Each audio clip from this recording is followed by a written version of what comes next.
give me a 5-minute summary of the core beliefs. I don't want to put you on the spot.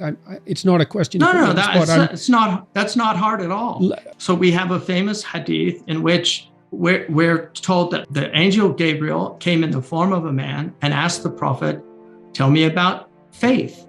And the Prophet Muhammad said, faith is to believe that there's only one God, and that Muhammad, which includes all the previous messengers, is a messenger of God, to believe in angels, to believe in the books that God has revealed, to believe in the last day, the day of judgment, and to believe in the measuring out of good and evil, that good and evil is part of life. And then he said, tell me about Islam. And he said, Islam is that you make the testimony of faith, that you pray 5 times a day, that you fast Ramadan, that you pay zakat, the 2.5% of your standing wealth at the end, not your income tax, but your standing wealth at the end of a year, that's a whole year, 1/40th is given to poor people. There's 8 categories that are given in the Quran. And that you, if you're able to, you make a pilgrimage once in your lifetime to Mecca. And then he said, tell me about ihsan, which is the 3rd dimension of Islam. And he said, and this is the dimension of virtuous being, like being a person of arity, of excellence in the world. And he said, ihsan is to worship God as if you see God. And if you don't see him, at least you know that he sees you. So you have an awareness of that there is a divine presence, and you should be in a state of awareness in your behavior. I mean, one of the things about, if you're driving and everybody's speeding and then somebody sees a cop, they all suddenly slow down. I have a friend once who just zoomed past the cop when everybody slowed down, and he pulled him over. And he said, why didn't you slow down? He said, I felt like a hypocrite. So the guy, he let him go. But, that's people when they're in the presence of authority, they tend to behave well, unless they're an utter rebel. I mean, there are those people. I'm trying to figure out how to be a Jew and a Christian and a Muslim at the same time. But become Muslim, that's the best way, because the beauty of Islam is you get the Old Testament, the New Testament, and the Last Testament. I mean, that really is, for me, even the Jews acknowledge this, because Islam in many ways is a universalized Judaism. It's Judaism for the Gentiles.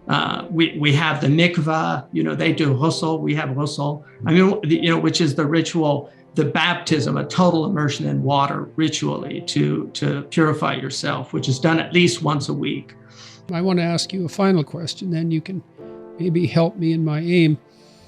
I've been trying to understand the Christian doctrine of the Word and its relationship to the Jewish prophetic tradition for a long time, and I know that Christ is a central figure in Islam as well. I mean, the Christians make the claim that Christ is the Son of God, right? He's the Messiah himself, and it's very difficult, if you're going to be a Christian, not to accept that claim.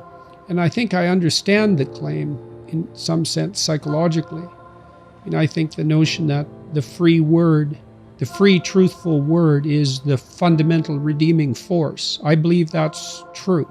I think it's true literally, and I think it's true metaphorically, and I suspect it might be true religiously, although I'm not exactly sure what that means. And I think part of the stumbling block for me in relationship to Islam, I can understand Christianity in relationship to Judaism, but I can't understand Islam in relationship to Christ, because I understand the Christian idea that Christ was a transcendent consequence of the prophetic tradition, and the Christian insistence that his life is associated with the divinity of the Word, and that is in some sense a final statement.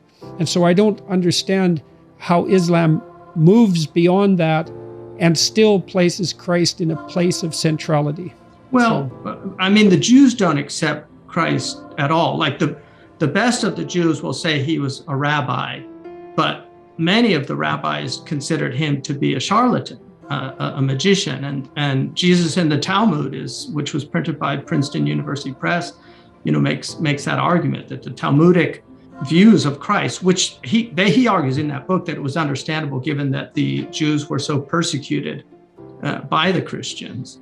But the Muslim theology is I think it's a radical monotheism that even I think it transcends the monotheism of Judaism, which has some anthropomorphic elements in it that the Muslims would not accept. But generally, the Jews and the Christians agree on the theology.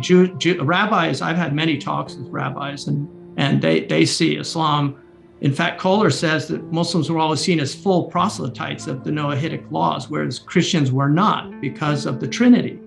So the Trinity is, the principle of the triad is, in Plato in the Timaeus talks about that. So the principle of the triad is a very powerful principle, and there are many, many trinities in the world that we see.